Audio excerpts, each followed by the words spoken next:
Have you ever thought about how one single decision in the morning could pretty much change your whole day? Well, that's exactly what we're digging into today. We're going to break down this really powerful line from A Course in Miracles that's designed to do just that. So, this is it.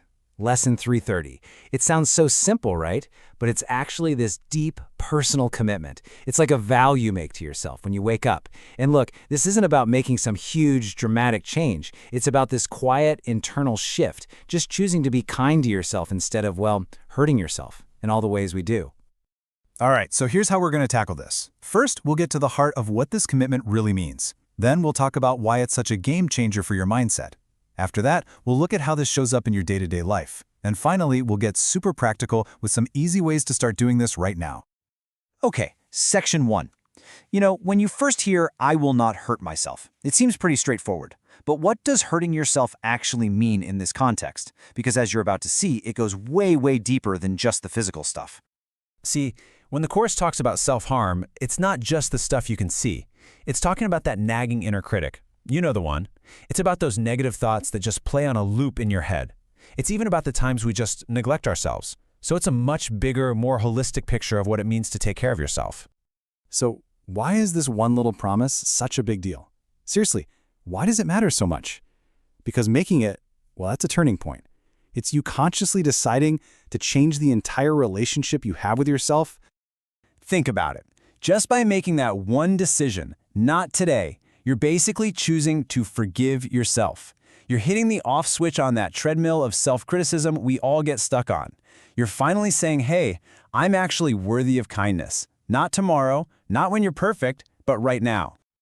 I love this because it lays it all out so clearly. It's like every day you're standing at a fork in the road. Down one path, you've got the same old cycle of beating yourself up, negative patterns, self-criticism, all that fun stuff. But down the other path, that's the conscious choice to heal, to be compassionate. And this lesson, it's like the signpost at that fork, reminding you that you get to choose which way to go. And this right here, this is the bedrock of the whole thing. The fundamental belief is that at your core, your true nature is love. It's not pain, it's not struggle, it's love. So when you think about it that way, anytime you hurt yourself, you're basically denying who you really are. This daily promise is just a way to remember that truth, to get back in sync with your true self. Okay, so this all sounds great in theory, right? But how do we actually do it? What does not hurting yourself look like when you're stuck in traffic, or your boss is driving you crazy, or it's just a regular, boring Tuesday? Well, we can think about it in 3 main areas. And hey, this is not about adding a bunch of new stuff to your already packed to-do list. Not at all. It's about changing the why behind the things you're probably already doing. So on the physical side, it's really just about honoring your body. It can be super simple stuff, like maybe you choose water instead of that third soda. Or you take 5 minutes to just stretch at your desk instead of doom scrolling on your phone. See? Tiny little choices that are actually huge acts of self-love. Now emotionally, this is a big one. It's like you become the bouncer for your own mind. When that nasty inner critic tries to get in, you just notice it. You don't have to fight it, just notice it. And say, nope, not today. And then you choose a better thought, a kinder one, an affirmation that actually feels good and true. And then there's the spiritual side.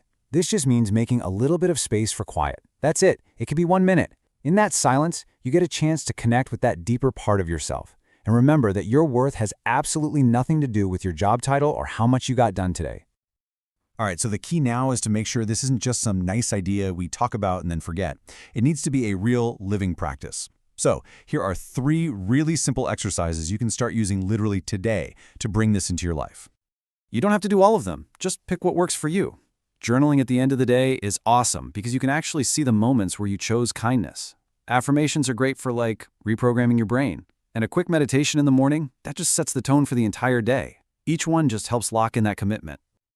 And really, that's what it all comes down to. Every single time you feel that pull to go back to an old habit, that negative thought, that thing you do that you know isn't good for you, and you stop and you choose something different. That moment, that's a massive act of self-love. That's you breaking the cycle, one choice at a time. So we're left with this question, and it's not a homework assignment. It's more like a question to live with, to carry with you through your day. In what ways can I show myself some love and compassion today? The answer isn't some big secret. It's right there, in whatever choice you make next. Thanks for digging into this with us.